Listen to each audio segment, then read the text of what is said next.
Okay, hi everyone. Thanks for joining us. Today we're here with Emmy O'Brien, Jules Gleeson, and Dan Berger to discuss Emmy's new book, Family Abolition, Capitalism, and the Communizing of Care.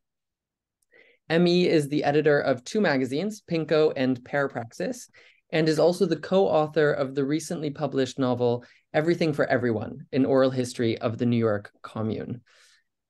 Jules Gleeson is a writer, historian, and comedian. She's the co-editor of Transgender Marxism.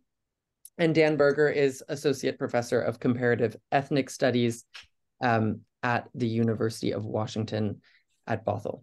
He is the author most recently of State on Freedom, The Long History of Black Power Through One Family's Journey. Unfortunately, Sita won't be able to join us today. This is due to an ongoing strike action at Queen Mary University, where the union is in a protracted dispute over the university management's brutally punitive pay deductions. Okay, so this is an event that is hosted by the Sexuality and Political Economy Network at Historical Materialism. We run these events almost monthly. So if you haven't already, please do sign up to our mailing list to hear more about our future events. I will put a link in the chat in just a bit. Okay, so the way that the event will work is that Jules will start us off with a brief introduction about family abolition, and then ME will read out the first 7 pages of the book, and then we'll hear some comments and questions from Dan and Jules, and then we'll open up for a discussion with all of you in the audience. Okay, and with that, Jules, I'll hand over to you. Okay, very delighted to meet you all, and happy to be speaking to such an international crowd online about such a remarkable book. So this set of introductory remarks is just firstly going to sketch out the trajectory of family abolition. I'm going to talk about why so many thinkers at this point have sort of formed a constellation around this very provocative proposal to abolish the family. And then I'm going to lead into I suppose like a quick summary of why we should be so delighted that M.E. O'Brien has turned her attention to this topic. I'm not going to get so far into the achievements of the book because I think that the reading and our discussion is hopefully going to get us there.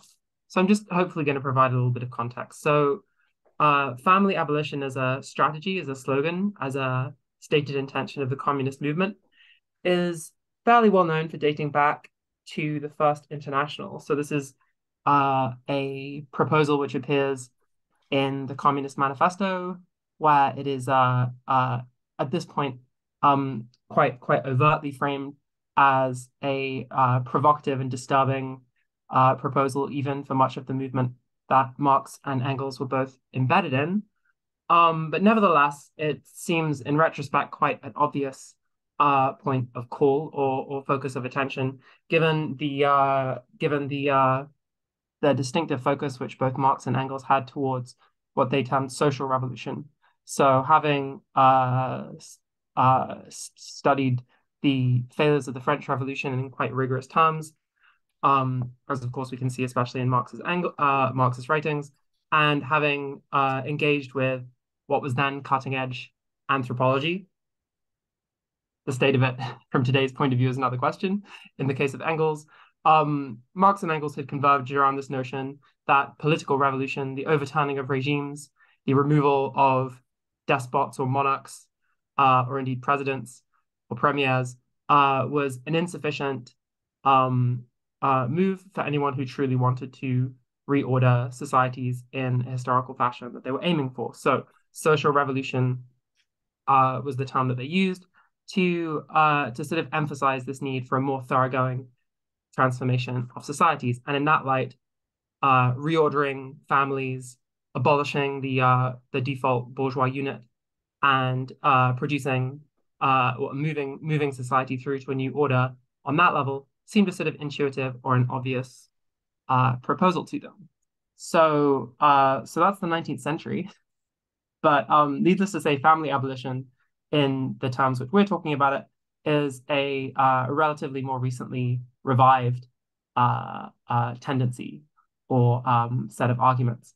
And to my view, this sort of mostly began in the mid 2010s, especially around a sort of dialogue between what was often known as communization theory. So communist theorists who believed in communism as a process which would be instituted by a revolutionary movement rather than a sort of goal in the far-flung future, which we could sort of organize political parties to gradually work ourselves towards, and also queer theorists, and I suppose the more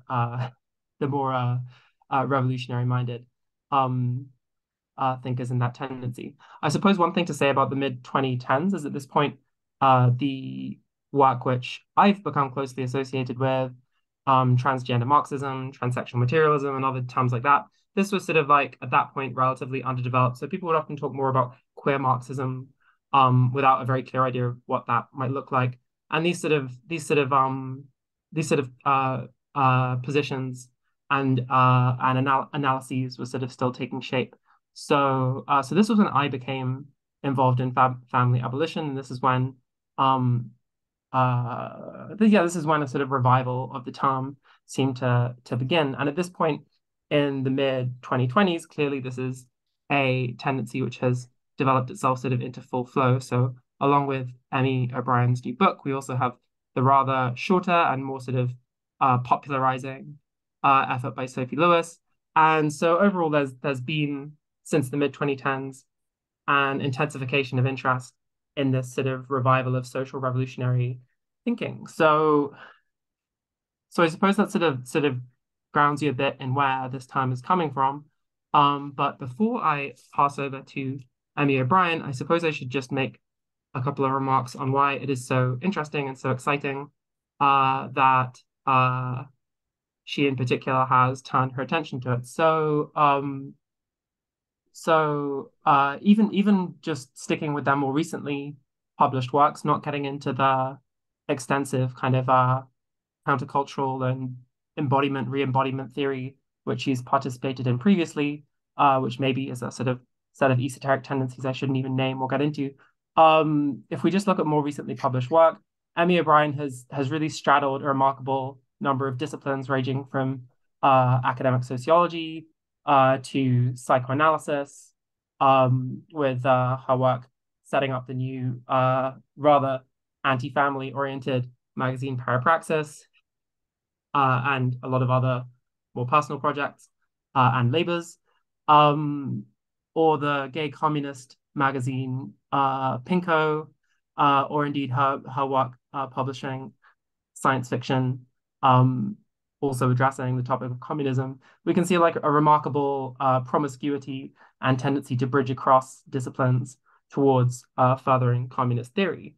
And this sort of builds upon a much longer engagement of all sorts of intellectual concerns, from trans studies to feminist theorizations of society to especially value form oriented Marxism.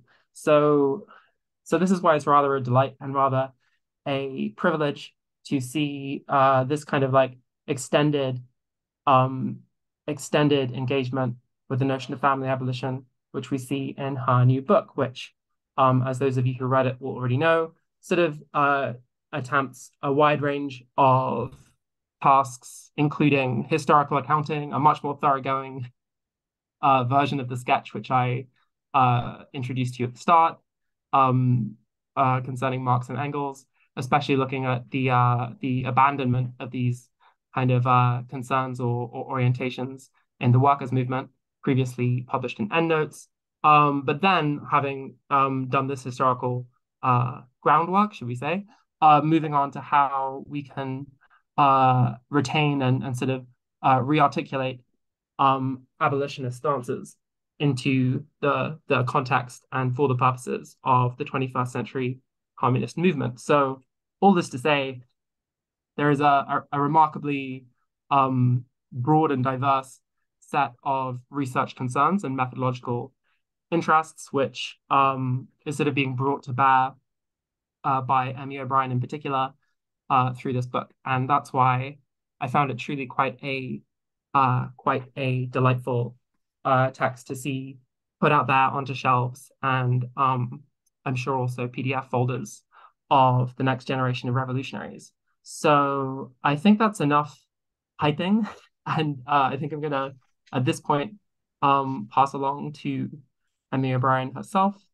And yeah, once again, I suppose the final thing I would say is that it's really it's remarkable with this kind of material, with these kinds of slogans, how simultaneously the feature of coming out with terms like we should abolish the family, or radical visions of domestic household units and whatever else we want to call them. I suppose what's striking to me especially is that you simultaneously find this effect where you encounter enemies you never really expected yourself to find. I would say especially social democrats.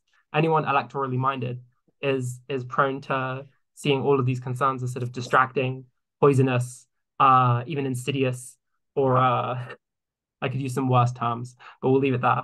Simultaneously, you find yourself with new enemies, but also these texts and these attempts to sort of sketch out new visions of better, more just and less predictably domesticated society. All of these efforts also really kind of end up finding allies and enthusiasts in places you wouldn't really anticipate. And this was something which I was finding even last year, I suppose, even coming into interaction with the longer legacy of material that I thought had mostly sunk without a trace, and coming into contact and dialogue with people who've actually been informed by it for 7 or 8 years at this point. This was something which I also found. So simultaneously, family abolition just really seems to open up arguments and disputes which you wouldn't anticipate, but also sort of friendships, kinships, connections, and hopefully sort of draws open this space for a more frank and a more full discussion of what it really means to be domesticated and brought through and made suitable and reproduced in the shape required of us by the capitalist workforce. So that is my preamble.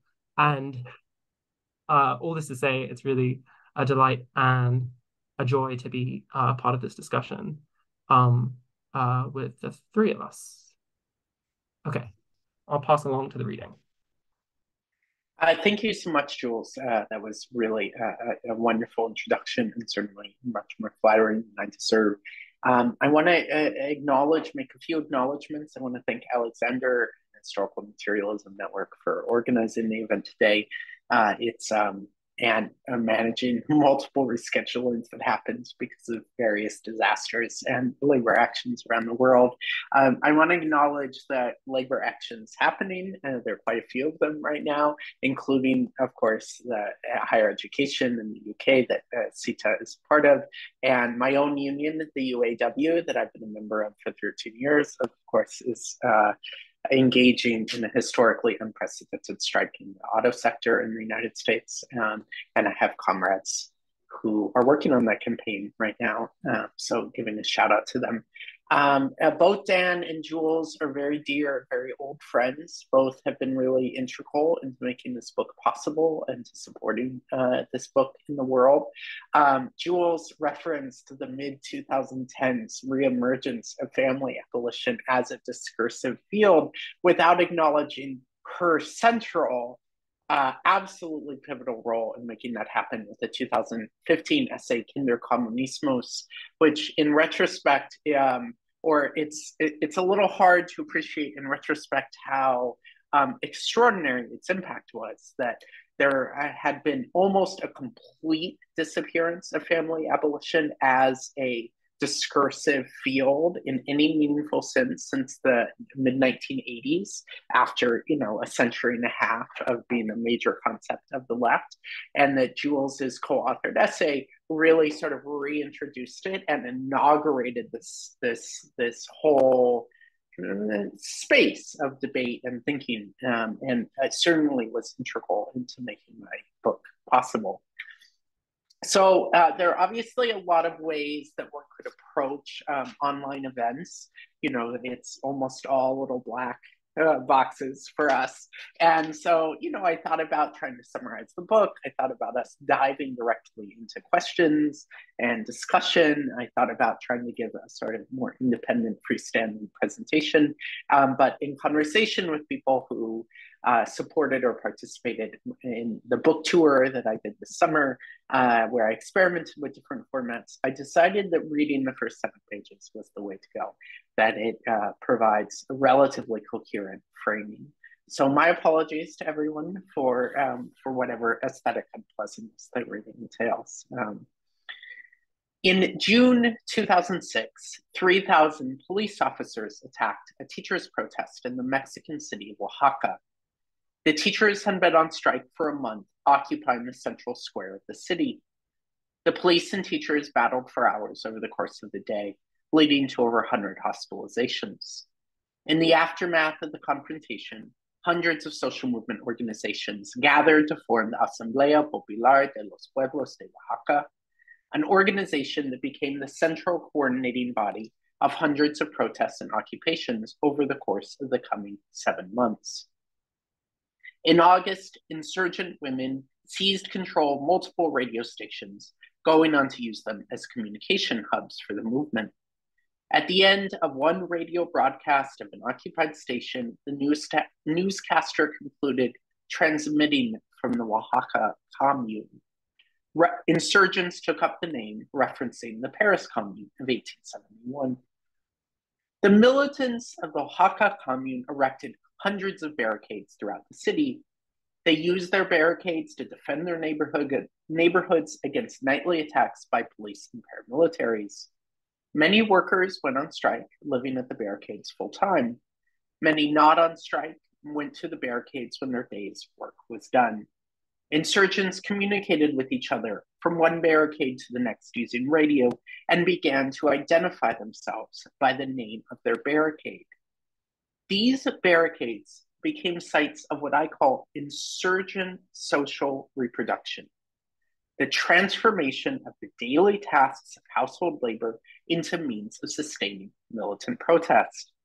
Baruch Peller writes, the barricades were places where the people of Oaxaca slept, cooked and shared food, had sex, shared news, and came together at the end of the day. Women on the barricades redistributed seized goods, conducted educational workshops, gathered supplies, socialized together, and shared life. Peller goes on, people belonged to the commune simply because they took part in the reproduction of daily life. From cooking at the barricades, carrying coffee to the barricades from homes or businesses, carrying news between barricades, to making Molotovs at barricades, stacking rocks, or simply sharing stories. The women of the Oaxaca commune were engaged in a moment of family abolition. They were rebelling simultaneously against both abusive husbands and racist anti-Indigenous and anti-worker state forces. They were challenging the social role to which they were relegated as women, as wives, as mothers, upending norms of gender and sexuality. Their collective labor made the rebellion possible. Rather than the atomized isolation in private households, during the rebellion, people lived collectively on the barricades.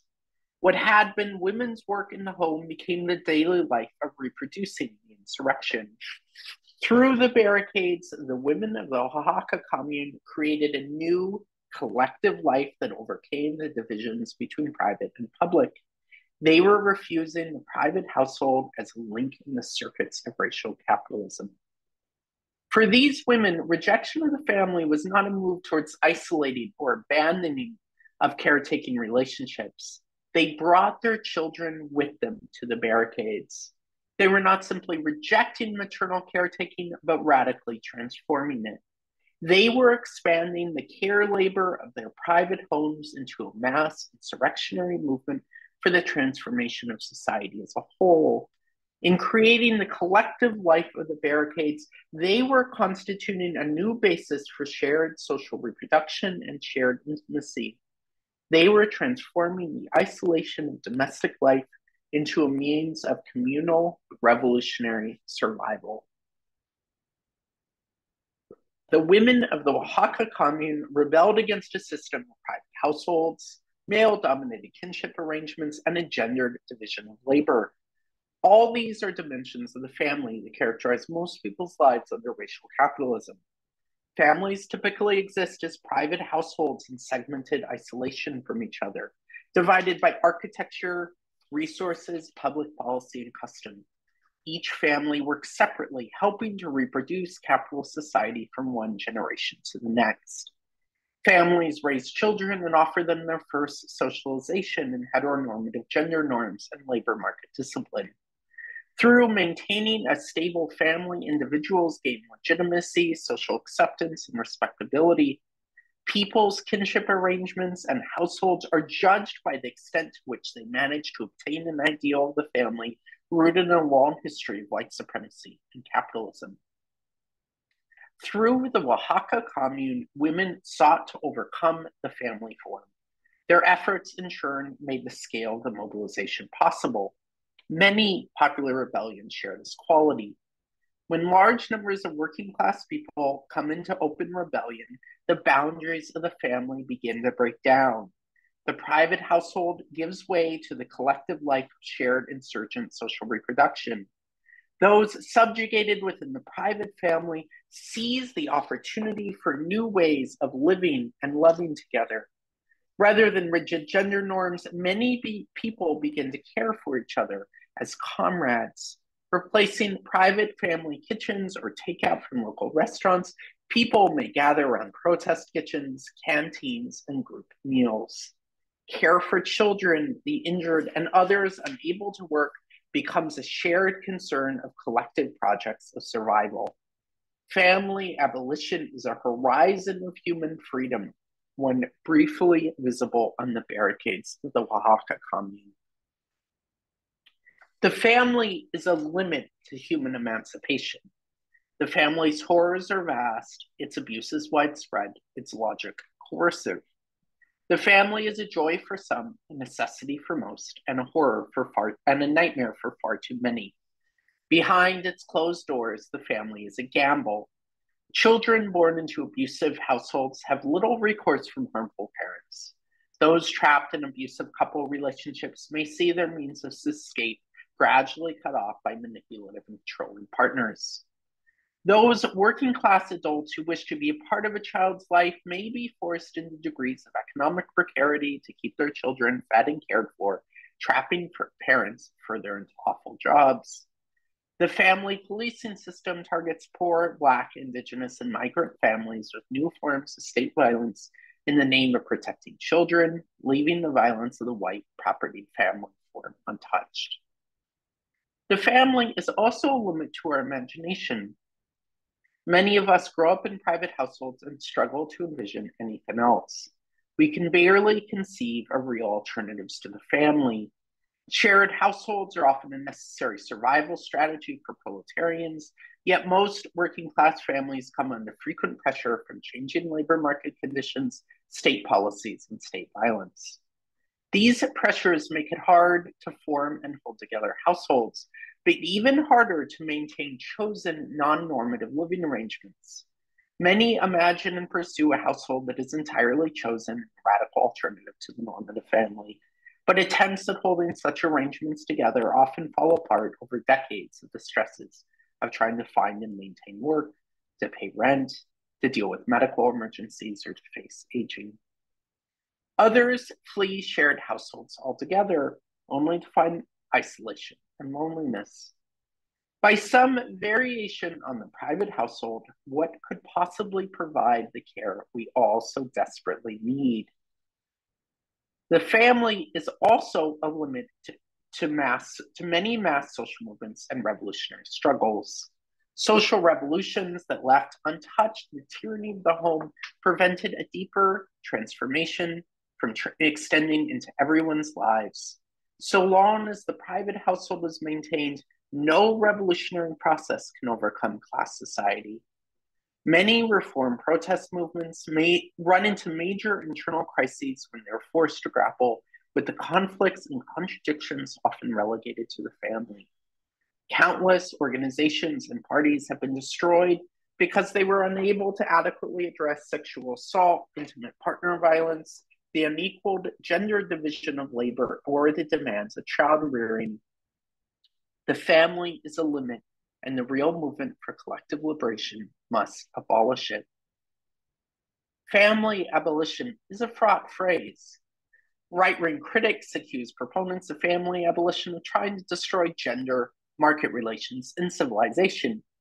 Progressive opponents of the idea suggest it is an ultra-left fantasy likely to alienate people, foreclosing the mass constituency necessary for social democratic demands.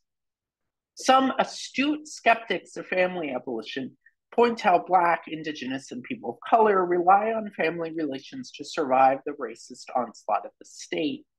Many imagine that family abolition calls for the acceleration of the current neoliberal social forces that make having children or finding a stable home challenging for so many people. These critiques of family abolition reflect deep anxieties. Many people rely on their family when they are at the most vulnerable, as newborns or children, while sick or disabled, while aging and approaching death. For those lucky enough to have loving family members, such support can be a great source of solace. Even those with unsupportive families of origin may keep them close throughout their lives. Those who raise us have a profound impact on our emotional, physical, and social development. Parenting, in turn, can be an extraordinary space of self-growth and experience of long-term care for another person. Unlike most relationships in a capitalist society, families can offer what feels to be an unconditional and unwavering form of love, at least sometimes. It is through the language of family that people often articulate their yearnings for care, for affection, for the long-term interweaving of our lives. For those with cruel or harmful families, the idea of doing it better, of forming healing chosen family can be profoundly compelling. Family abolition provokes in listeners fears of being abandoned, of being without support, of being left alone to face the violent power of the state or the cruelty of work. These are widespread fears in an era of neoliberal dismantling of social welfare supports, increasing atomization of capitalist society, racist state violence, and generalized instability. Many imagine family abolition as the left robbing them of their only means of solace and survival. In their imagination, to abolish the family is to make the world unlivable. Human life depends on care.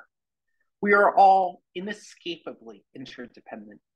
In our society, many important forms of care are often concentrated in families. Everyone needs material supports. For some, these are found through a family's access to jobs or property, safe housing, financial support during difficult times, healthy food, mobility, or quality healthcare. But the basis of a rich human life also includes the emotional, interpersonal, and physical support families provide. These are all basic human needs, and the family is where we are most likely to have found them. To those who fear family abolition, abolishing the family sounds as if it involves eliminating access to care. However, the opposite is true. Family abolition is a commitment to making the care necessary for human flourishing freely available throughout society. Rather than relying solely on one's immediate personal relationships, access to care should be built into the collective social fabric of our lives. Family abolition is the vision that the basis of thriving should not depend on who your parents happen to be, who you love, or who you choose to live with. Family abolition is a horizon of sexual and gender freedom beyond the bigotry imposed by those on whom we depend. Family abolition is the expansion of care as a universal, unconditional social good.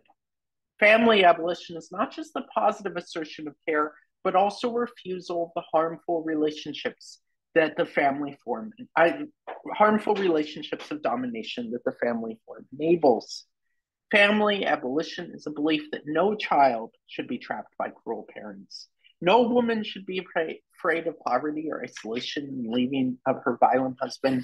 No aging, disabled, or sick person should be afraid of having to depend on an indifferent and uncaring family member. Family abolition is the recognition that no human being should ever have the means of, it should never own or entirely dominate another person, even children. No individual should have the means to coerce intimacy or labor from another as current property relations enable. Family abolition is the destruction of private households as systems of accumulating power and property at the cost of others' well-being.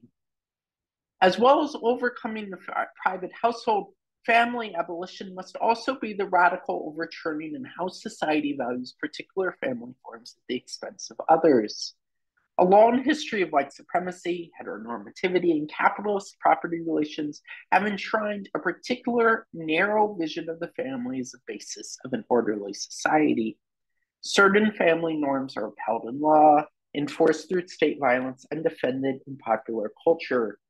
Family abolition is a call for embracing the many forms of care and love through which people can form rich and fulfilling lives. It is for the destruction and overcoming of an ideal that treats some family structures as normal while devaluing or destroying other care relations. In the spirit of the Oaxaca commune, let us advance. Thank you so much. Shall we move over to you, Dan, for a set of reflections and initial comments? Sure, my pleasure. Thanks so much, Alexander, for organizing, and Emmy for inviting me to participate, and above all for writing the book. Thank you all for being here. I just got back from a trip late last night. I'm very jet lagged, so I'm mostly going to read my comments as well. But let me just begin by saying family abolition is a really helpful synthesis of a number of left takes on the family and its abolition. Emmy brings together not just Marxist thought, but Afro-pessimists and Black thought, Indigenous, queer, trans, and anarchist critiques of the family to show that the long arc of family abolition as a cornerstone of meaningful anti-capitalist politics. And I especially appreciate that the book refuses the comfort of a kind of easy or reductive family abolitionism to celebrate collective houses or chosen family as a kind of abolitionism in the present. While acknowledging their significance, the book thinks through their limitations, and that's actually a lot of what I'm going to sort of touch on today. So at Emmy's invitation, I want to approach the book by thinking about how the idea of family abolition relates to, or shows up, more relates to in my work, which is about the histories of radical movements in the US, histories of the carceral state, and where those things align and overlap. So I want to talk about the concept in two parts, right? I want to talk first about family and then about abolition. I've thought for a number of years about how radical movements generate chosen family, and how that framework and how that concept accompanies various forms of radical political activity. This is a number of things that Emmy highlighted in her sort of opening read, but people who raise kids communally or who raise each other's kids to facilitate people's involvement in political work, a kind of childcare or elder care, both of movement participants, but also to enable movement participation. And both in the scholarly work that I've done, but also in the political work I've been a part of, I've seen this with particular urgency and impact in the context of incarceration, and the incarceration of political militants who are also parents, and the people who step in to raise their children and ensure a kind of relationship between their children and their parents despite and amidst incarceration. I thought a lot more about the concept of family in the left in the context of a book that I spent the last many years researching and writing, which Alexander mentioned in my bio and in introducing me today, called Stayed on Freedom: The Long History of Black Power Through One Family's Journey. And it was important for me to put family in the title because that really did become a kind of framework for the project. And in a lot of ways, it offers a kind of immersive look at the dynamics that Emmy was just talking about in terms of what we come to the idea of the family with and what its limitations are. So I'll just briefly say that the book is a biography of two long-time but little-known organizers, Zahara Simmons and Michael Simmons, who are a divorced couple who met in the context of their civil rights organizing in the 1960s. The book sort of follows their respective journeys of politicization, which included a lot of struggle with their respective families of origin who did not want them to join the movement for fear for their safety, together with their decades of involvement, both of whom are still alive.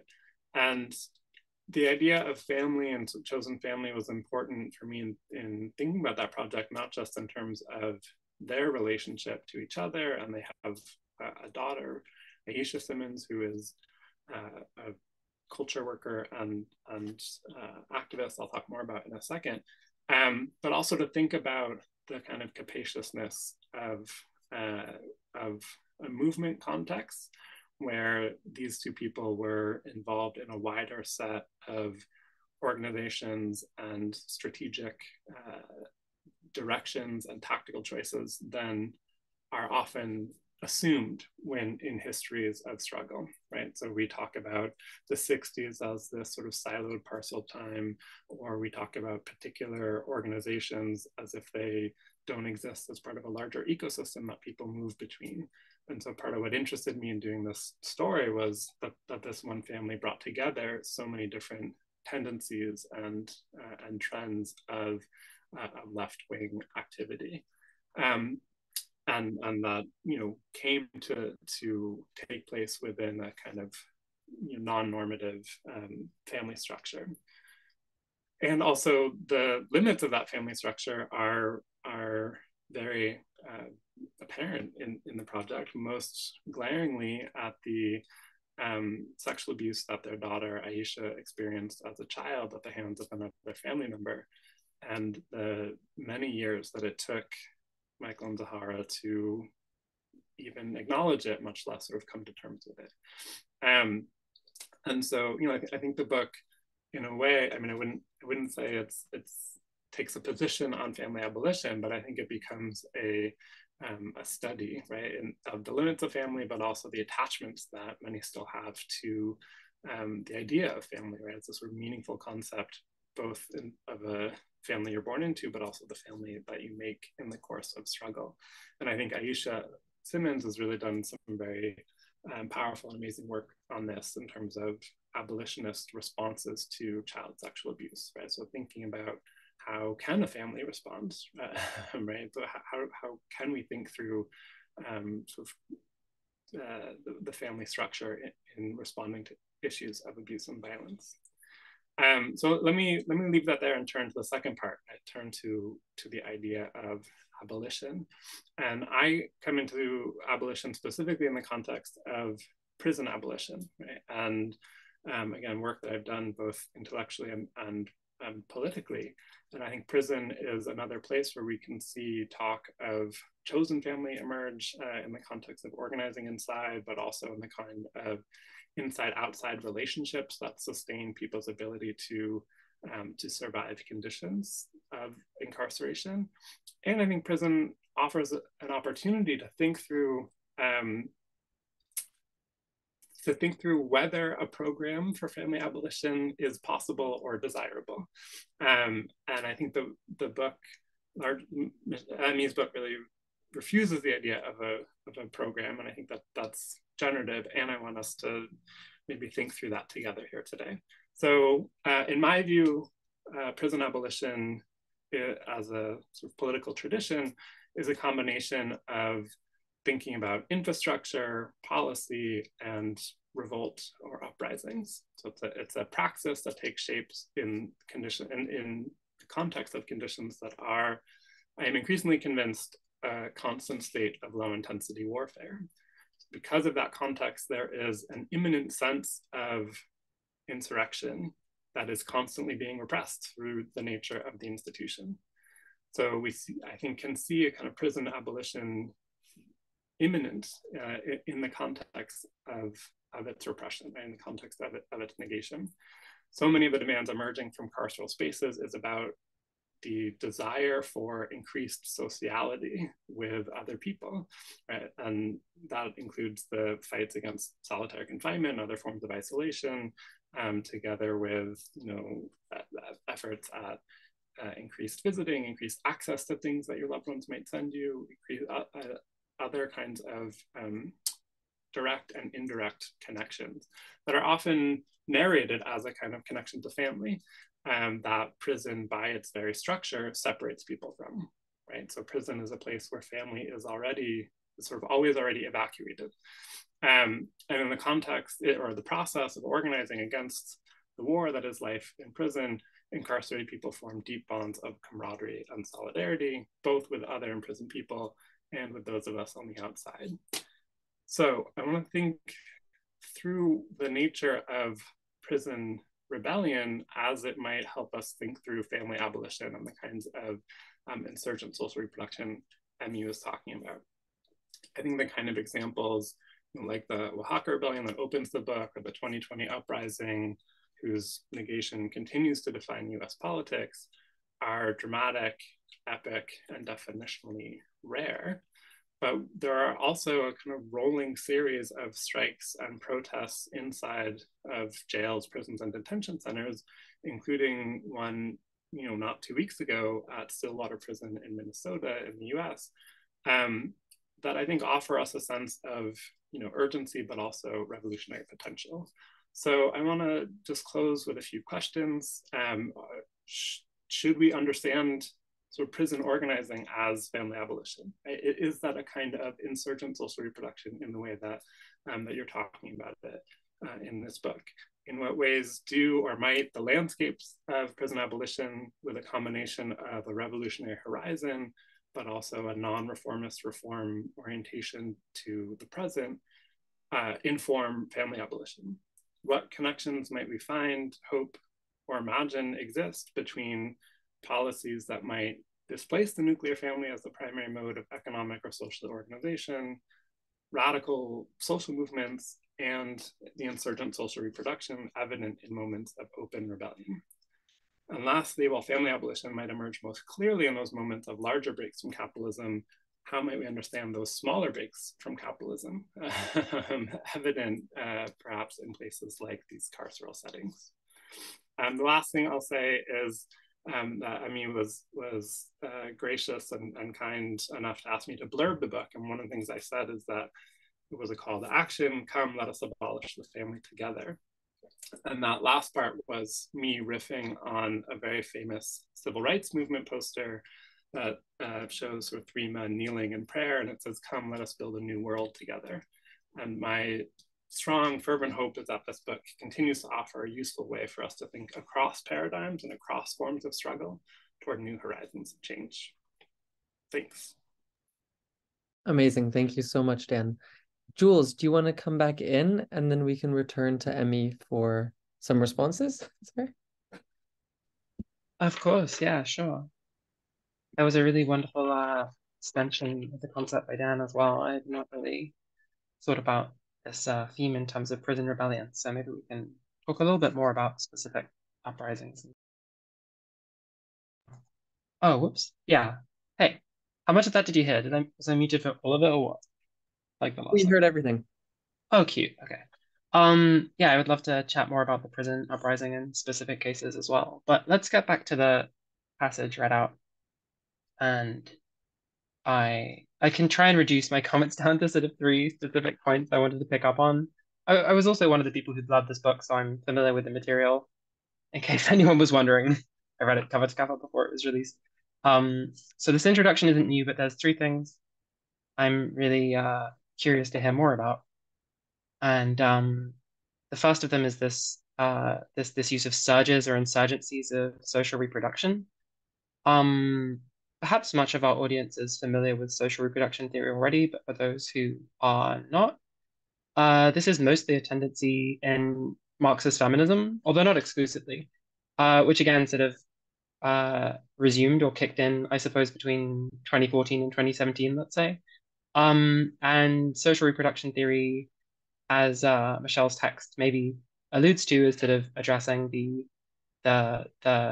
reproduction of workforces, especially the way that workforces exist outside of the workplace, and the precondition for having a capitalist worker is actually a whole convoluted process of self-constitution or the constitution of others, which is conducted outside of uh, hours of the day that you can sell as laboring hours.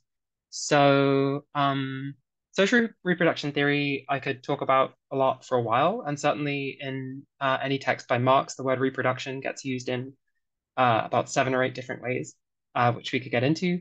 But I suppose the short answer is that this was sort of very much my own entry point into family abolition, and the text which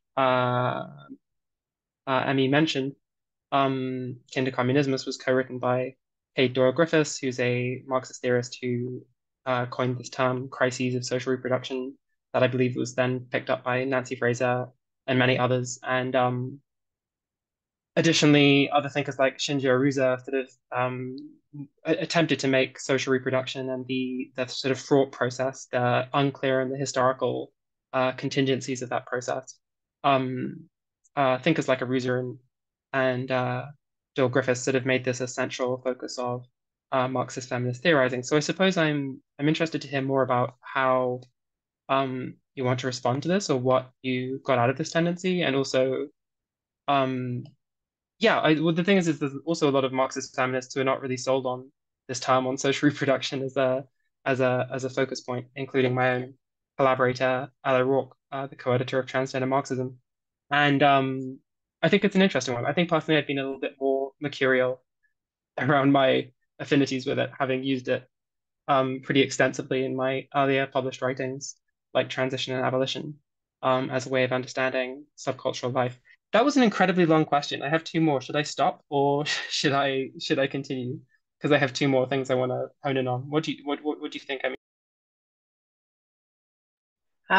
let's talk about the questions that have been asked so far, and I think you have more opportunity to ask more questions. And Dan, I think I will need you to repeat some of your list of questions if I'm going to actually respond to them. I could riff on sort of your overall themes, but I will start off in Jules, do you want to say anything else before we begin to answer questions? Do you have anything else sort of in your overall reflections or responses? I can be very questions for me.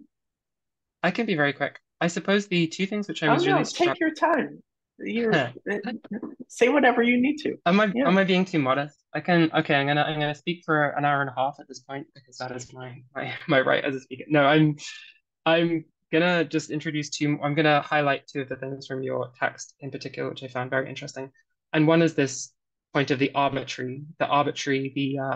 random. You called it a gamble in your text. The gamble of family life, where, of course, one person ends up a prince and another person is raised by street beggars. That's the more obvious kind of division. But also, you reference the idea of being trapped by cruel parents, and of course even an imperial princess or a scion of the aristocracy can suffer any amount of indignities and humiliations through their parenting and in the context of a private household.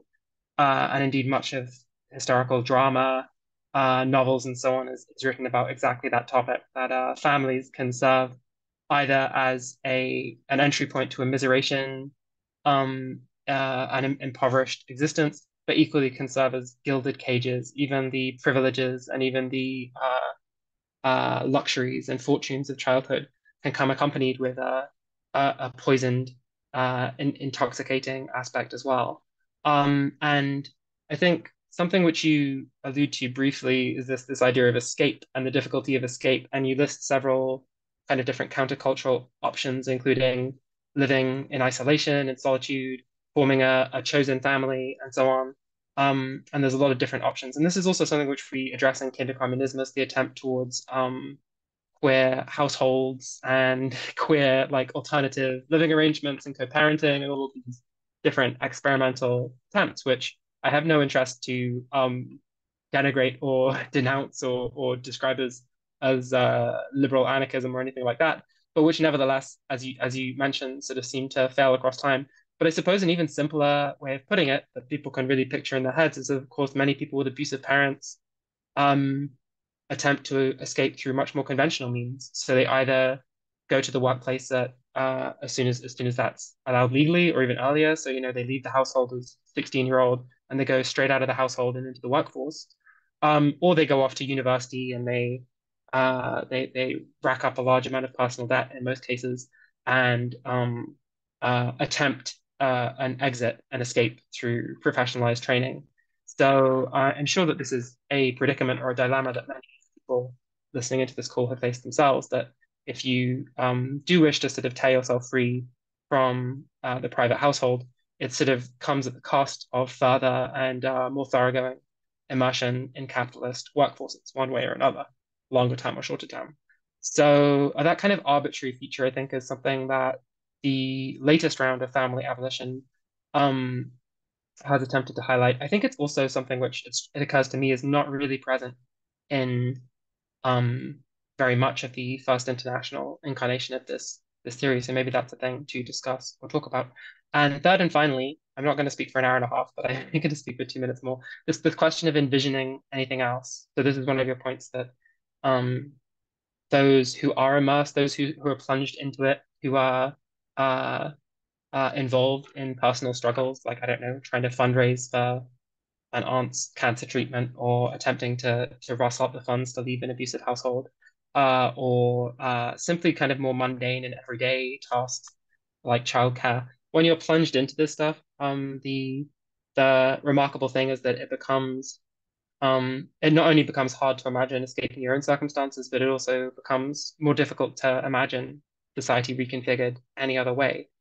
So I think, especially sort of returning to my points in the introduction around your promiscuity in terms of genre and disciplinary commitments, I think that's something that we share between us, and something I know that Kate and Sophie and other prominent family abolitionist thinkers are also very much into, is sort of like science fiction and speculative writings and strange, bizarre poems and prose compendiums and work between, like, Monique Wittig and other materialist feminists, and or in the Black feminist tradition, obviously Octavia Butler, Samuel Chip Delaney, and other figures like that, which I'm aware that both of us are very much into. So what is the connection? What is the correspondence, or what is the overlap between that sort of more freewheeling, often fictional writing and communist horizons, either in your own work or in general? Like, I would love to hear more about this work of envisioning and picturing and working out new escape routes, and how we can go about it. Thank you both for just those magnificent comments, and I really like the tensions and richness of each of you in the significant differences and the kind of coordinates this maps out for our discussion as a place to start.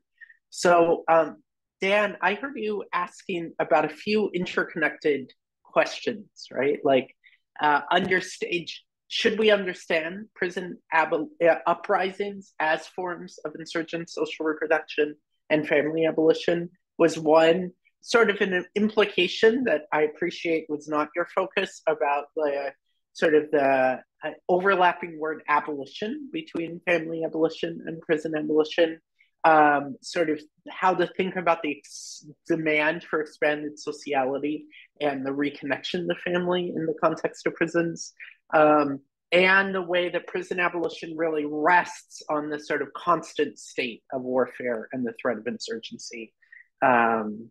Yeah. Were there other questions in there, or did I misread any of those questions? No, that was perfect. The only thing I'd add is that I think the prison abolition framework is one that is both like a revolutionary horizon, but also a set of sort of like non-reformist reforms to get us there. Right. And I think your book is doing something a little different with that sense of where and how family abolition emerges, or where we see it. So if you think that's fair to say that's a difference, I would love to hear you sort of think on that. And if that's not fair and you think it is sort of operating within a similar sort of framework, I would love to hear that as well. Yeah, so I'll start with the last one and sort of work my way back and try to think a little bit about these pieces. And broadly, I will say that this thinking is, the extent to which I'm saying anything not in the book, it's a task to be done, right? It's a sort of inquiry that requires future research projects. And I think your own thoughts and contributions to that in the work of other prison abolitionists is really essential to try to think these pieces together. And I certainly have nothing definitive to say about it. I think family abolition does lend itself to a variety of reformist, and non-reformist reform projects. I do have a chapter about what I call progressive anti-family reforms. I think broadly the history of social democracy is very fraught on the question of family, because on the one hand, you give people affordable housing and cash transfer benefits and unemployment insurance and universal health care and lots of other things. And suddenly they have a lot more ability to get out of abusive relationships, right? And potentially, depending on the structure of those benefits, a lot more ability to free abusive parents and a lot more ability to pursue radically non-conventional household arrangements. So this sort of expanded social democratic supports for people living outside of the family structure have an inherently kind of anti-family quality to them. And this is pointed out by conservatives all the time. Of course, in the actual history of social democracy, benefits were very carefully structured to try to minimize that effect, right? To be a supplement to the nuclear family, to the family wage, to universal, or to like full employment. And, did all sorts of things to try to forcefully reimpose normative family arrangements on people and to presume normative family arrangements in a variety of ways. And, we're deeply heteronormative and racist in this effect. But this tension is there. This tension is there in any sort of non-marketization, anti-commodification struggles. And part of my point in the chapter on reforms is that leftists have spent a lot of time trying to assure people that providing more support to leaving a family doesn't actually destroy families. That, there's all sorts of debate about how to interpret the data from like Nixon's the experiments during the Nixon administration and during Johnson of cash transfer benefits and their effects on relationships. And, part of my point is that maybe even if the family is rhetorically so widely celebrated, maybe it's a good thing if people can flee bad relationships, right? That's one of the sort of points that I'm trying to make.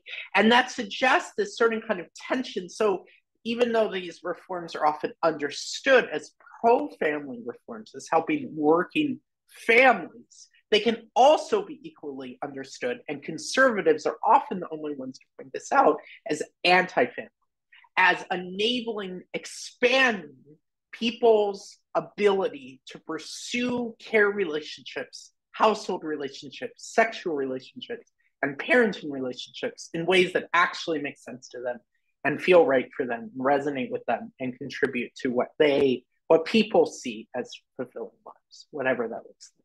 And lessening the economic coercion of the family. So there's a tension between the sort of rhetorical appeals to family and the sort of actual effects of liberatory struggle and social reform and institutional change and anti-capitalist struggle. And that's part of why I wrote this book, right? I think family abolition is a very powerful and very helpful framework. I'm not convinced it's going to become a majority or dominant framework on the left in my lifetime, nor do I think it necessarily has to be, but that we miss some very essential and very profound things when we restrict our analysis to remain within the framework of the family as a rhetorical device. And among other things, we fundamentally misread and missee what actually happens during rebellions. And Jules alluded to communization. You know, there's a lot to say about communization as a tendency. And I tried to write this book, among other things, as kind of introduction to communization. But the one piece of communization that I passionately side with, unambivalently, is to actually look at what happens during insurgencies, to really look at what unfolds in people's relationships and what begins to emerge that couldn't have been there otherwise. So Jules, in your question, you alluded to the sort of people running from the family right now in our current era and finding themselves more market dependent, more subject to abuse in the workplace, more wage dependent. And I, you know, in writing about the current era, the last 40 years or so, a lot of it was me grappling with this sort of tension between the market and the family and trying to think about that. And being very clear that I wanted an account of family abolition that was not about replacing the family with the state or with the market. And that really, you know, in my historical survey of family abolitionist politics, often that's what people are doing in one way or another. They're like, well, women should be able to be economically independent. So it's an expansion of the market, right? Or the state should provide universal childcare. Of course, the state should provide universal childcare, but that's an expansion of the state, a good one. But if we're actually talking about overcoming class society and overcoming the family form, I think we actually have to think beyond that on some level. And so, you know, the market, the family, and the state are often the sort of interconnected pieces that I argue constitute social reproduction in the capitalism, and that an adequate politics of family abolition has to begin to envision the state from all of them. And that happens, that escape from all of them, we in some ways can only glimpse during insurgencies, because what it takes to reproduce ourselves the rest of the time has to appeal to one of these to various degrees. So that's a roundabout way of sort of saying that I think, so one, I think it is possible to talk about non-reformist reforms in a family context, and I choose to do so less so than other people do, but it's not a fundamental contrast on some level. But two, that it's, of course, if prisoners are organizing in the demand for access to their families, we should support that. We should be in solidarity with that. We should take that very seriously, and we should listen to what people are saying. But the rhetorical appeal to family might mislead us in thinking that is all that is going on, right? So like, what if, and this is on some level an empirical question, a historical question, but it's also a political and theoretical question, like in these uprisings, what are the variety of forms of care, relationships, solidarity that begins to emerge? What are the necessary forms of care and solidarity to sustain the struggle? And as the struggle unfolds, what is the horizon of freedom that people are imagining committing to? And these are questions we should ask ourselves all the time, you know, as people committed to struggles, and we should be open to unexpected answers. And I am certain you've done that, and I'm certain you know way more about prison uprisings than I do. But I appreciated that you identified the demand of prisoners to connect with their families as a demand for greater sociality, a demand against isolation, a demand against the brutally violent separation and attack on care relations that constitute prisons in the first place. But it also implies that there are a variety of forms of sociality that prisoners might yearn for, might fight for, and they might fight for being able to call someone who's not their biological family member, right? They might fight for being able to connect into community networks and care relations beyond that which is conventionally defined as their family. And of course, the relationships of solidarity that emerge within prisons and prison uprisings. And part of what makes prison uprisings so extraordinary is they overcome some of the profound racial divisions that are really fostered by prisons, the profound antagonism between people the prisons try to encourage, right, try to facilitate, as my limited understanding. And that these forms of solidarity people might even articulate it in the language of family sometimes, but what they're really talking about are forms of care, forms of solidarity, forms of interconnection that dramatically exceed anything that resembles any normative family arrangement, private household, as a unit of capitalist social reproduction. And insofar as uprisings are sustained for any periods of time at all, either the sort of high intensity uprisings of massive prison rebellions or the low intensity uprisings of just trying to sustain, letter writing between people and staying in touch with each other and helping each other out on parole and all sorts of other things. They're a huge part of, parole and preparation that are a part of prison organizing. All of that is about fostering on some level networks of solidarity and relationships that that are not solely reducible to the nuclear family, that might exceed the nuclear family, and might begin to transform how everyone understands who our kin are, who we can count on, right? And that's a very powerful dimension of these struggles that I think is worth taking very, very seriously. My guess is you already knew all that, but that this is a sort of whole way of thinking, that there's just so much more work, I think, to be done over the coming decades, sort of trying to use it and trying to think about it. And on some level, it's a question of what constitutes solidarity. Yeah. Do you have thoughts on that, Dan, or things I'm missing, or stuff you want to say? I think that was excellent, and I think there's a lot about that sociology that I think is already exceeds the family, right? that I really value and appreciate about prison organizing, and I think that's part of just why I think it's a generative sort of process to think through sort of prison abolition and family abolition together, even though I think they are kind of parallel lines of thought, right? But everything you said was really excellent.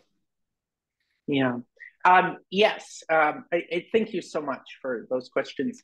On a more mundane level, I'll just add that I sort of engage the word abolition as belonging to two vast political traditions that I argue are less radically opposed or distinct than people might make out. And one is sort of a tradition of European Marxism indebted to Hegel, and sort of abolition as Aufheben, and a sort of simultaneous destruction and preservation, overcoming and lifting up, that is part of Aufheben and is a part of what Marx means in talking about abolishing the state, abolishing the wage form. Like, there's certain activities of, we might call governance or creative human endeavors or whatnot, that are going to be a part of all societies, but that these as particular social forms, either the state ruling over society or the wage as in the particular nature of private property, that has to be overcome, even as sort of other things are preserved. And then abolition, as the struggle in the Americas against slavery, particularly against slavery, and later against Jim Crow and Black freedom struggle, and against mass incarceration. And their abolition, I think for casual observers, often people just imagine it as destruction, right? Chattel slavery needed to be destroyed. And that's very clear to everyone, I think. But like, actually looking at that history, enslaved people absolutely fought for the creation of new social institutions that could preserve and expand freedom beyond wage labor as it was understood, right? And this is part, abolitionist theorists in the United States have drawn a lot of attention to the experiments in abolitionist democracy that were part of Black Reconstruction. And I'm particularly interested in some of the experimental non-normative family arrangements that were part of Black Reconstruction. And similarly, in struggles to abolish prisons, people want to destroy prisons very clearly, perhaps with a totality and an absoluteness that I don't particularly want to destroy all families. But they're simultaneously talking about the creation of sort of new forms of sociality, of justice, of accountability, of safety, new ways of thinking about and grappling with these things.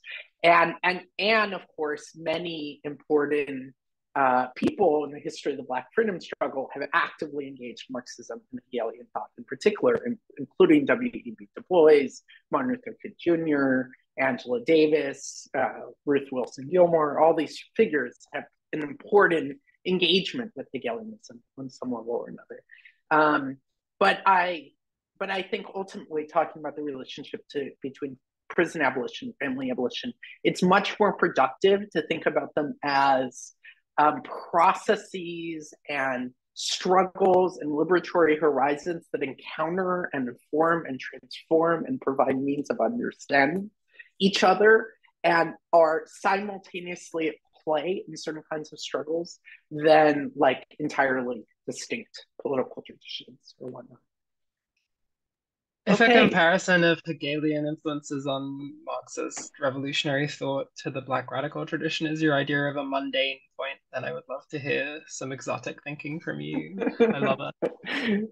Yeah, Martin Luther King wrote a beautiful essay about Hegel. It just blew my mind, and of course, Davis studied Hegel with Marcuse, is my understanding. W.E.B. Du Bois studied Hegel for a while. I'm just like, whoa, I love that history. There's a great book called Seeing Things Hidden. You muted again, Jules. Oh, sorry. The book Seeing Things Hidden. Oh, I'm forgetting the name.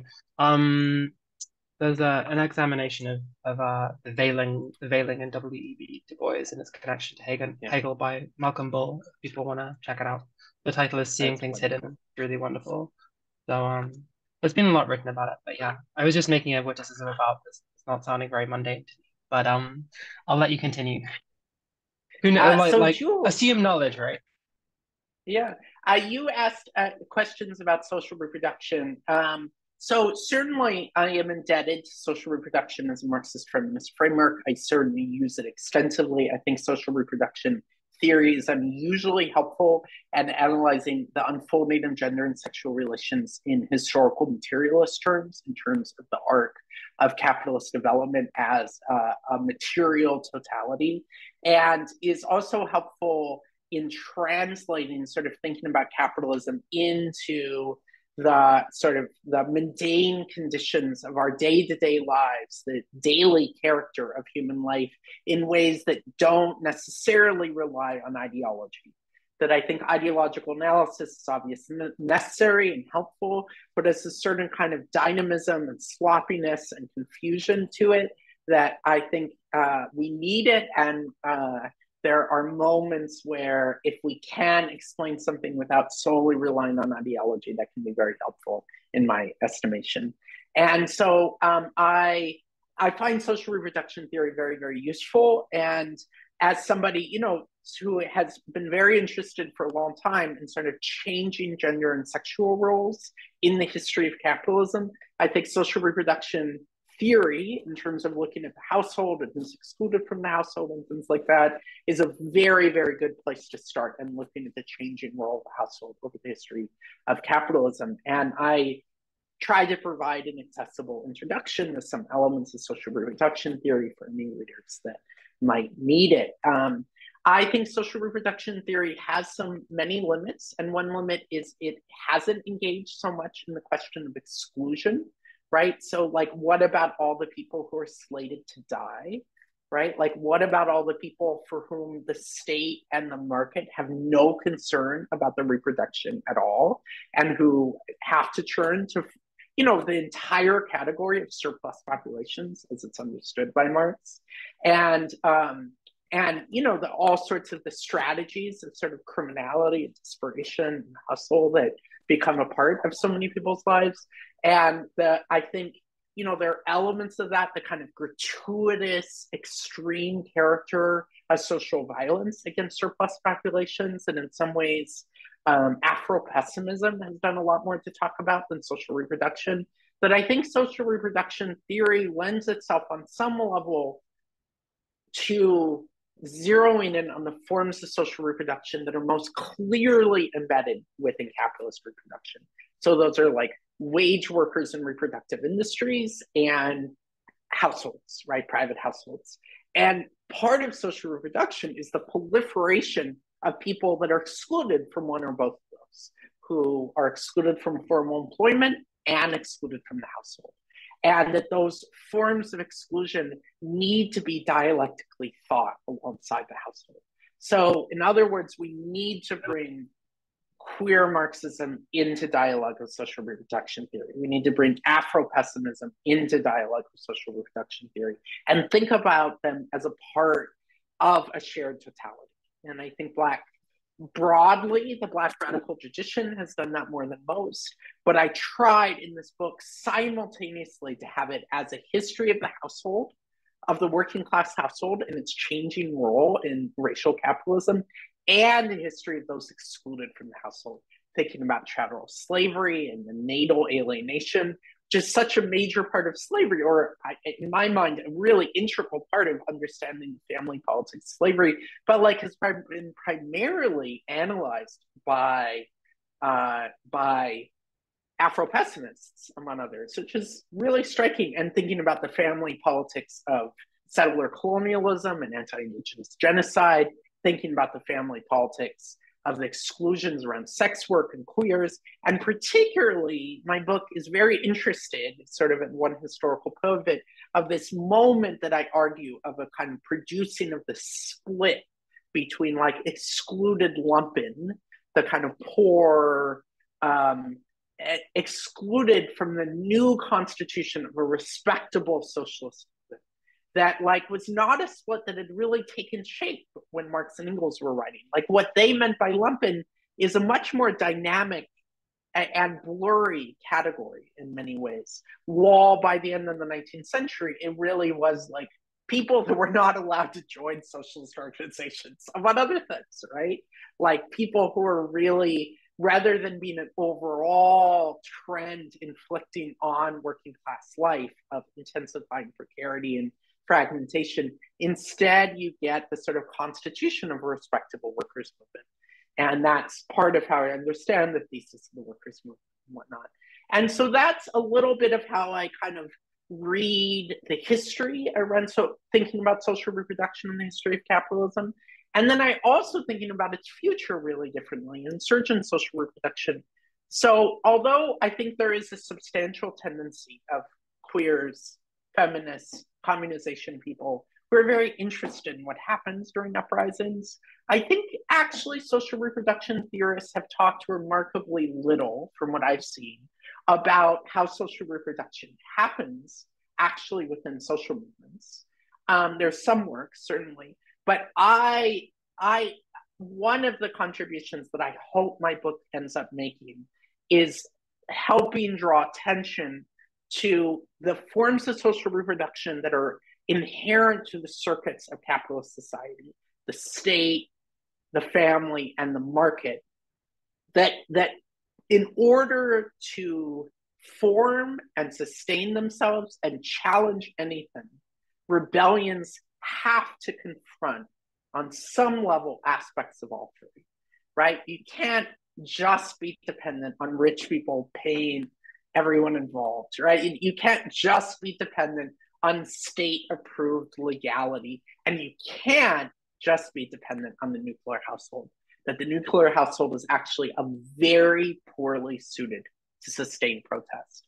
And anytime protest, meaningful, mass, anti-capitalist protest, gets off the ground and is sustained in any extent, people begin to try to ask and answer questions very practically about how to feed each other, right? Everyone can't eat out at restaurants every time we go to a protest. Everyone can't, cook at home in their isolated little households every time they want to sleep overnight at an occupation, right? Like really practical questions have to be answered in new and different ways in the course of a rebellion, and questions of social reproduction. And in fact, part of the claim of my book is that looking at a protest camp and how people cook and serve food there gets us closer to thinking about communism than most things do, than a state-approved, food stamps program, which obviously we should fight for and defend, or a weekly dinner I organized for years for queers in my neighborhood, right? A kind of chosen family for them. Like that actually a protest kitchen has elements that might point towards the kind of social reproduction that I theorize under a free society, under a communist society that overcomes class relations.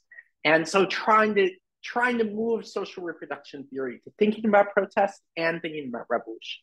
So part of what my book is trying to do is integrating a sort of theory of communist revolution and a theory of social reproduction. Whether or not I succeed, I have no idea. Okay, I think there was one more question from Jules, and then perhaps we can open it up. Good. So I'll try to be short, 5 more minutes, and then we can open it up. So the last question was about speculation. I passionately believe that utopian speculation needs to be part of social activity. I agree with the Marxist critique that speculative utopianism should not provide a blueprint for people to follow, a kind of program to be implemented. I agree that the solutions can only arise imminently from the contradictions and struggles within society itself. And I think speculative imagining is an integral part of people being able to think about our social conditions, and particularly being able to desire together. And so this book has more speculation than is common in communist theory. And then immediately before this, I co-authored a science fiction novel that Alexander mentioned, Everything for Everyone, which depicts a family abolitionist future. And there are many ways sort of sister books. And I think that every time people organize, other people have made this point, Adrienne Marie Brown and Walida Imarashi, social movements themselves are forms of speculative visioning, and that we should integrate speculative visioning whenever we're organizing.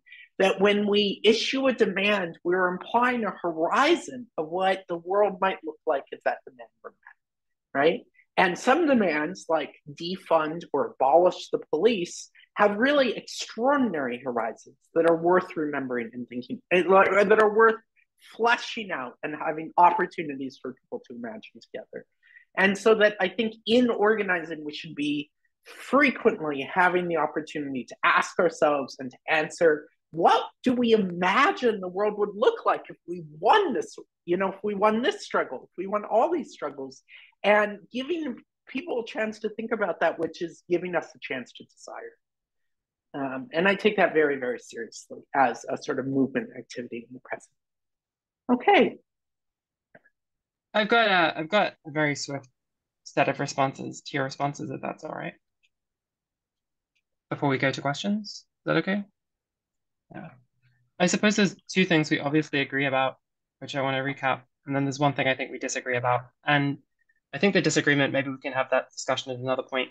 But where I very much agree with you is concerning social reproduction theory. And when I said I was mercurial or a disloyal theorist of this tradition, inconsistent, let's say, I think exactly this concerned the industrial reserve army that Marx talks about, the industrial reserve army that capital pulls upon and leaves latent of the workforce, also known as the surplus population, interchangeably in Marx's writings, and more confusingly, overlapping with the so-called lumpen proletariat.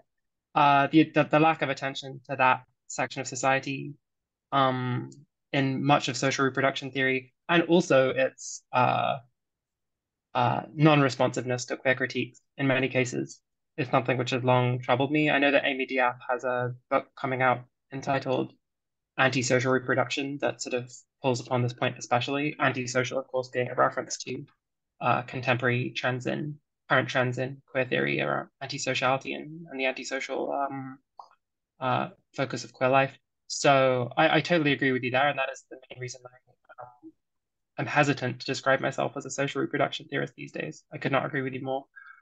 Secondly, communization and the emphasis on struggle. I think that this is exactly why communization theory, in its simplest terms, I think at the beginning of the 2010s, communization theory was sort of equivalent to the DSA by the end of the 2010s in the United States. Like, it was possible to be a communist theory without a communist theorist doing interesting work without being part of communization. But it would also almost require a kind of explanation. You'd have to be like, oh, and this is why I think EndNotes is garbage. Like, it simply had this poweringly influential role, which I think was mainly founded on its very, very, very detailed, concrete examinations of things like the London riots, and other moments of struggle that the other leftist theorists were sort of very, very weak and very formulaic in their responses to. So I think that you definitely do follow on from that tradition at its best when you begin your own work with a reference to the autonomous communes in Mexico. So I absolutely agree with you there. The third point of disagreement is I'm unclear on how Afro-pessimism and Hegelian inflected revolutionary social revolution-minded communist theory could be integrated. I think that this is for two reasons. One, because Afro-pessimism purposely makes itself opposed to analogies, opposed to unifying revolutionary struggles or moments. And that's quite a willful commitment on the part of Afro-pessimist thinkers. That's the first problem. Secondly, insofar as Afro-pessimism has a distinctive and a unique theoretical character, it's an emphasis on ontological claims about the ontological condition of Blackness, which many Africana philosophers and historians, including most notably Hortense Spillers and Lewis Gordon, have made disagreements with. So what can we do with the ontological when understanding social struggles? That is the question which Afro-pessimism leads us into. And figures like Lewis Gordon and Hortense Spillers are not persuaded, to say the least, at the claims made ontologically. Finally, anti-humanism, of course, this is the specific issue for Hegelians. So anti-humanism is a more or less emphasized feature of Afro-pessimist thinking. If you read the works of Calvin Warren, it is unmistakable. It's present on almost every page, this kind of Heideggerian through Althuserian framing of humanism as the downfall of Black struggle and the worst feature of the Black radical tradition. So of course, I think in Afro-pessimism, reading your book, Emmy, would sort of I'm not really sure. I'm not really sure there's really any meeting point with the thinking of Martin Luther King, and their reading of it. But that's just my assumption. So I think there's going to be a struggle. Firstly, I think there's limited returns in pulling on that kind of framing of ontological gratuitous violence. I think there's other more obvious Africana philosophers and historians of Black radical tradition struggles to work with. But first and foremost, I think the struggle is that exactly you're looking at a tradition which has styled itself around refusals of coalitions, refusals of integration with other frames of thinking. And in that way, kind of departed strategically from more sort of overarching anti-colonial, Fanonian, humanist kind of traditions within Black thinking. But like I said, that's something we can discuss at greater length on another occasion. I think that's probably like maybe beyond the scope of this book and this discussion. But that is my, so I have two agreeable points and one disagreement before we move on. So, I mean, if it's okay with you, I'll open up now to a discussion. Please. So what I'm going to do is I will change to gallery view. Okay. So we still have some time left over. If you have a question, you can either raise your hand and I'll unmute you, or you can unmute yourself and ask a question, or you can also put it in the chat if you prefer, and then I can read it out. I think Harriet. Yes, I have a question, which is, has anyone written about the family abolition that happened at Standing Rock protest, for example, and Oaxaca, and in the big copper mine strikes, and what happened afterwards, how it could be developed there from those alternatives to a family in a communal way to a program of an alternative to the family? I know in the Paris Commune they did a lot with that, but then when it was crushed, I don't know what happened to it. It seems to have disappeared. Thanks, Harriet. Should we take some more questions and collect them, or would you like to take them individually? 3 questions at a time sounds good. Okay. Will. Yeah. Hey, thanks for this. I'm just gonna, I wrote it out in the chat, so I'm just gonna read it. But in your chapter on progressive anti-family politics, you talk about coalitions. I'm just curious, like, what potential or actual coalitions are you most excited about today? Where do you see solidarity is missing the mark? Like you talked about falling back into family rhetoric or avoiding pitfalls. And maybe this connects to Harriet's question, but I was all in thinking about coalitions, I was also, for solidarity, even like curious about context. I think you talked about context where like the nuclear family wasn't the main mode of capitalist social reproduction. So thinking about like mines where it's mostly like single male workers, and then there's like a sex work economy around that. Like, what do solidarities look like across sites where capitalist social reproduction doesn't look so similar or isn't all the nuclear family? But yeah, just solidarities that are exciting to you, or ones that you're you get disappointed by, or yeah. Shall we start there? Sure. So, Harriet, I write a little bit about what happens after, and I write a little bit about Standing Rock. So maybe I'll read some of these passages. So this is the sort of conclusion of the Oaxaca commune I mentioned. The daily life of the barricades and the city's other occupations became a site of escalating gendered struggle. Many husbands frustrated their wives at the barricades, who were no longer serving them in their home, forced their wives to abandon the occupation. A participant recounts, there were comrades who complained that since August 1st, so this is Oaxaca, my woman doesn't serve me. There are many women who suffer domestic violence for being at the occupations and marches. Sometimes their husbands even attempted to divorce or separate. Their husbands didn't take well to the idea of women abandoning the housework to participate politically. They didn't help in the sense of doing the housework, such as taking care of kids or washing clothes, so the women could continue being at the station. This reassertion of the family system of private male-dominated households contributed to defeat of the Oaxaca commune. The women could not act as both frontline militants and obedient wives. The family was a tool of counterinsurgency. And then much later, I talked briefly about Standing Rock, and I was just looking to see if I could find that. Of the many other occupations in my lifetime that I've never had the chance to visit, one has been particularly studied for its extensive and sophisticated systems of social reproduction, the No DAPL protests.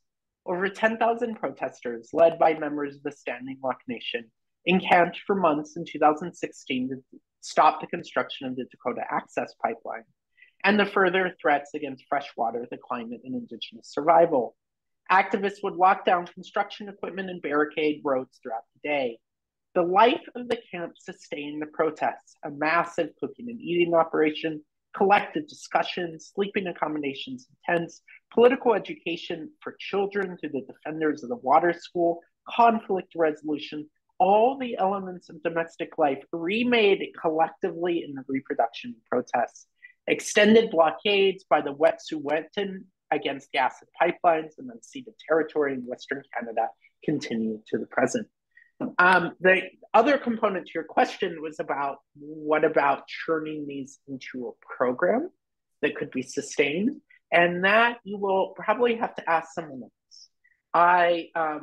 I think we do need programs. There should be programs. There should be progressive anti-family programs of a variety of sorts, and experiences on these protests are a good place to start. And I'm very skeptical about the near universal move of leftists to come up with programs that we try to sell to people. And I, after 10 years as a professional organizer and 20 years attending meetings once a week, generating many programs and writing 3 manifestos and 2 unity documents and a lot of other things, I kind of decided that the left spent too much time on programs and we needed to be doing some other things as well. And so this book has an overall kind of non-programmatic direction and tendency to it that I'm not asking everyone to adopt. Like, I think programs play a very important role, but that we analytically miss some things when we sort of exclusively are trying to translate whatever we're understanding into something that we then try to pitch to people. So broadly in this book, I do not deal with non-family based forms of capitalist social reproduction. There are many. There are many examples of large numbers of workers, often, though not exclusively male workers, being drawn out of their households, all living together in large arrangements, and all being working together and living in workers' barracks. And so, historically, we see this in mines, timber companies. Kay Doyle Griffiths has done research of this under apartheid South Africa, and a little bit in sort of post-apartheid mines in South Africa. I think there's some very interesting work about women living in worker barracks in China right now, and the huge number of Chinese workers who live 1,000 miles away from their family. We could see this in migrants all over the world, right? Huge numbers of migrants move before the rest of their family does and send back remittances and live in like collective housing, right? Where it's like 20 migrants living in an apartment in Brooklyn and all working during the day and trading off who sleeps in beds when. And then we could see it in the maquiladora factories, right? Where women working in manufacturing sectors, they might go back to their families or they might not. And even in 19th century England, we saw many examples of women, unmarried women, usually working at cotton mills. And then sometimes they go back to their families, but sometimes they went and had fun afterwards, right? That they couldn't have if they weren't wage workers. And some of the complexity of that. And that whole history, I allude to a little bit in the context of Saadia Hartman and sort of thinking about sex work and thinking about the emergence of queer life in cities. But I do not deal with it much when it comes to factory-run social reproduction, right? A capitalist-run barracks, that kind of thing. And there, I see that as a very important site of struggle historically when it's emerged. Like often those are living arrangements that are very hard to control. When people rebel, they often rebel all together, right? The history of communist organizing on ships, in the 30s is really incredible. And, without nuclear families, people have a lot less conservatizing impact. And the fact that they're subject to constant disciplinary violence and control can make the rebellions very volatile and very unpredictable.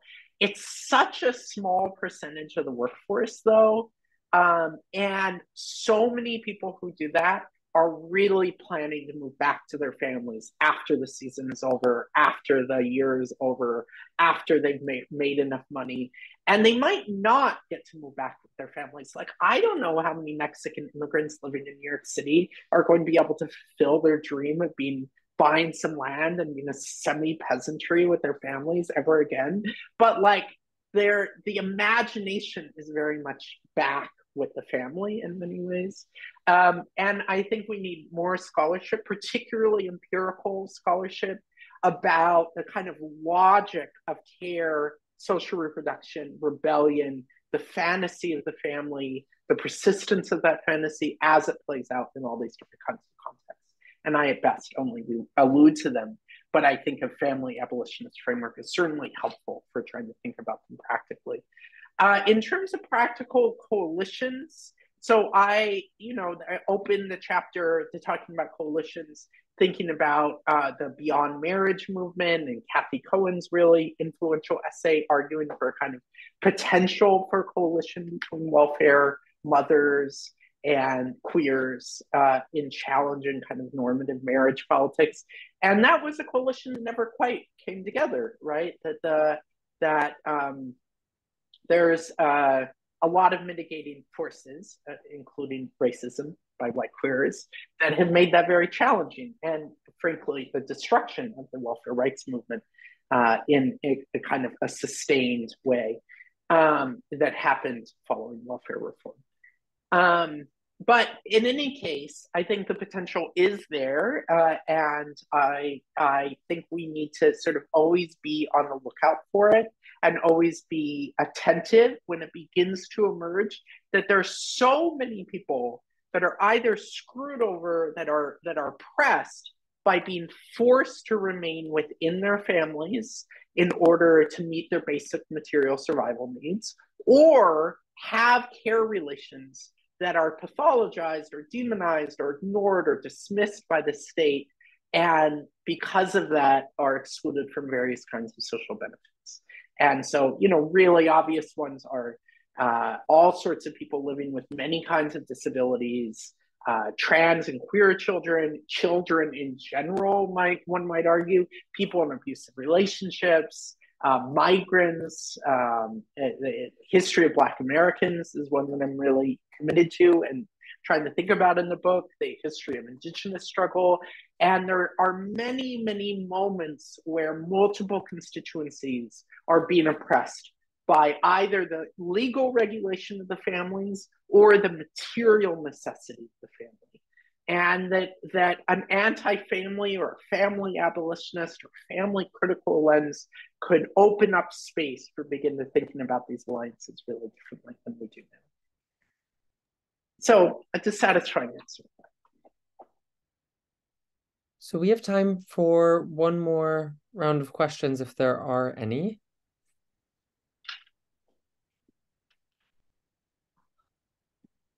Questions, comments, reflections, praise.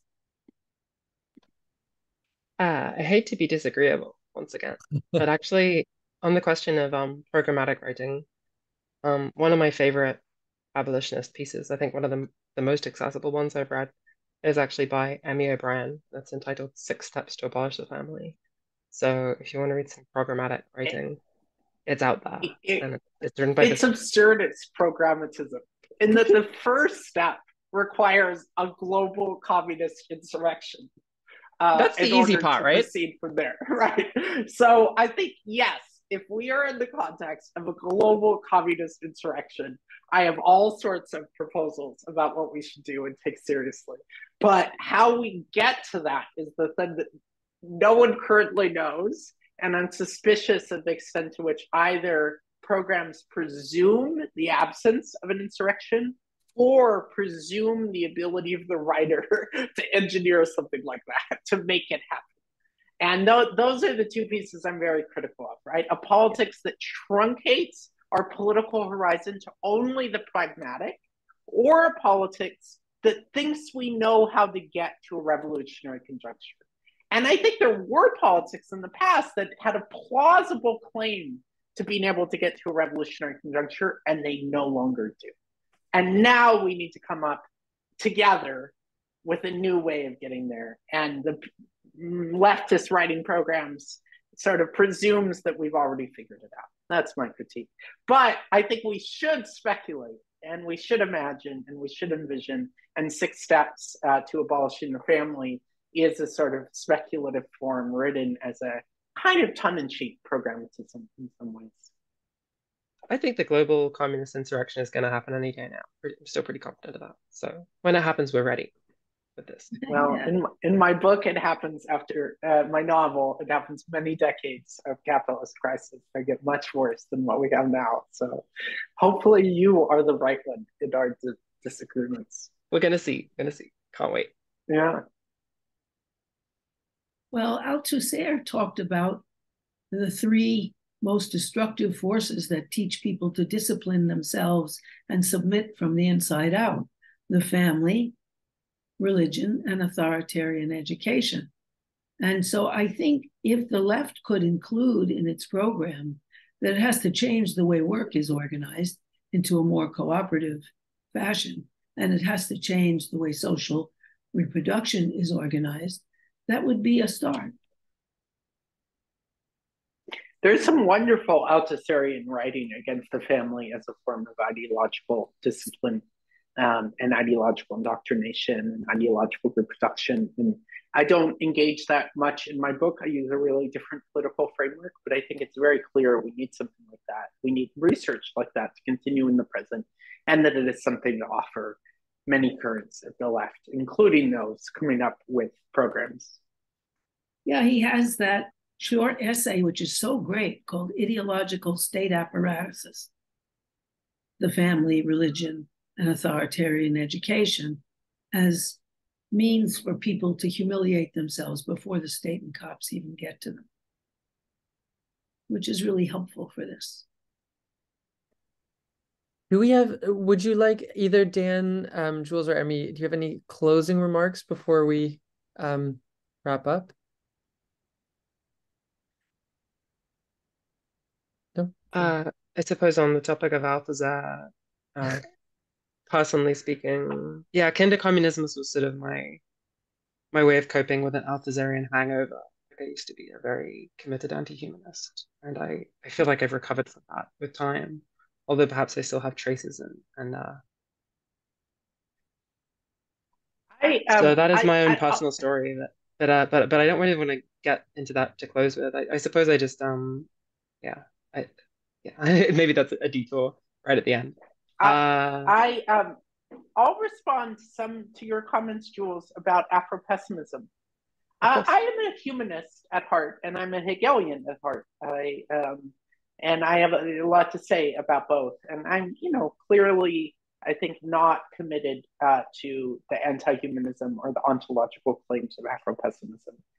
And I think there are key features. And of course, when I do refer to Afro-pessimism, I'm referring to a sort of a broader milieu of theorists, of Black radical theorists who are not clearly within a Marxist tradition and who are thinking in dialogue with each other, some of which, like Horton Spillers, is both like often situated in this tradition and critiques it. And, but I'm much more interested ultimately in Horton Spillers than I am in most of the self-identified Afro-pessimists. So I'm not by no means invested in Afro-pessimism narrowly. I do think that the Marxist tradition, including the Black Marxist tradition, has failed, but mostly Marxists broadly and white Marxists have failed to appreciate some of the particular dimensions of anti-Blackness that have been an integral part of racial capitalism, and that Afro-pessimists broadly have theorized those more seriously and more attentively than we see in other traditions, and particularly in the Marxist tradition. And that I want to take that seriously as a critique, even as I have very little interest about abandoning sort of my commitment to communism, but imagining a communist politics that goes beyond the methodological frameworks provided solely by Marxism and actually is willing to listen and think in a capricious, expanded, dialectical way alongside many other critiques. And that by reading Afro-pessimism, I was able to be more attentive to the dynamics of natal alienation, family separation, anti-kin violence that have been an integral part of anti-Blackness, thinking about social exclusion as a protracted condition, right? And thinking about like the dimensions of the surplus, of the dynamics of surplus populations that are not reducible to the floating reserve army of labor, right? The sort of the experiences of the stagnant social exclusion. And I think in thinking a lot more about those things, it would be very, very helpful for Marxism to do in general, and communist politics to do. I think it's an absolute necessity. And that one of the ways of doing that is by reading and thinking about what Afro-pessimists, both broadly and narrowly, have to say, and trying to open up some space to think about that together. Thanks a lot for that reply. And to be clear, I don't think there's an easy win. We can really, I don't think there's really an easy win or an easy integration possible with Afro-pessimism. And I also didn't intend to imply that there's any one position on the ontological and the ontological nature of anti-Blackness within Afro-pessimism, far from it. I will actually, as I said, I don't really want to get into a fully fledged discussion about it. I guess I will just post in the chat an essay by Jared Sexton from 2016, which sort of begins with him talking about how Afro-pessimism has become this powerful intellectual current. He describes it as a trend.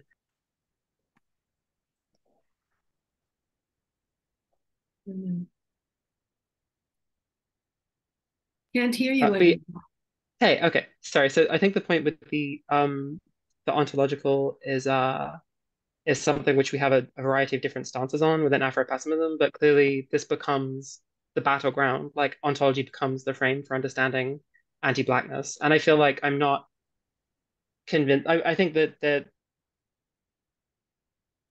which I'm going to post is a relatively skilled and like a relatively powerful attempt to frame up what they're arguing about. But I think that rejections of that are also understandable and numerous within Black radical theorizations.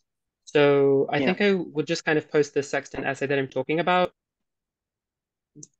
this discussion with Lewis Gordon and Hortense Spillers, and maybe the audience can sort of watch the video and read the essay and see what you make of it, because that is I guess that's my note of caution, is that the whole substance of this tendency is exactly refusing coalitions, refusing analogies, refusing the kind of work which you're outlining us as needing to do. So that is my my pessimism around Afro-pessimism.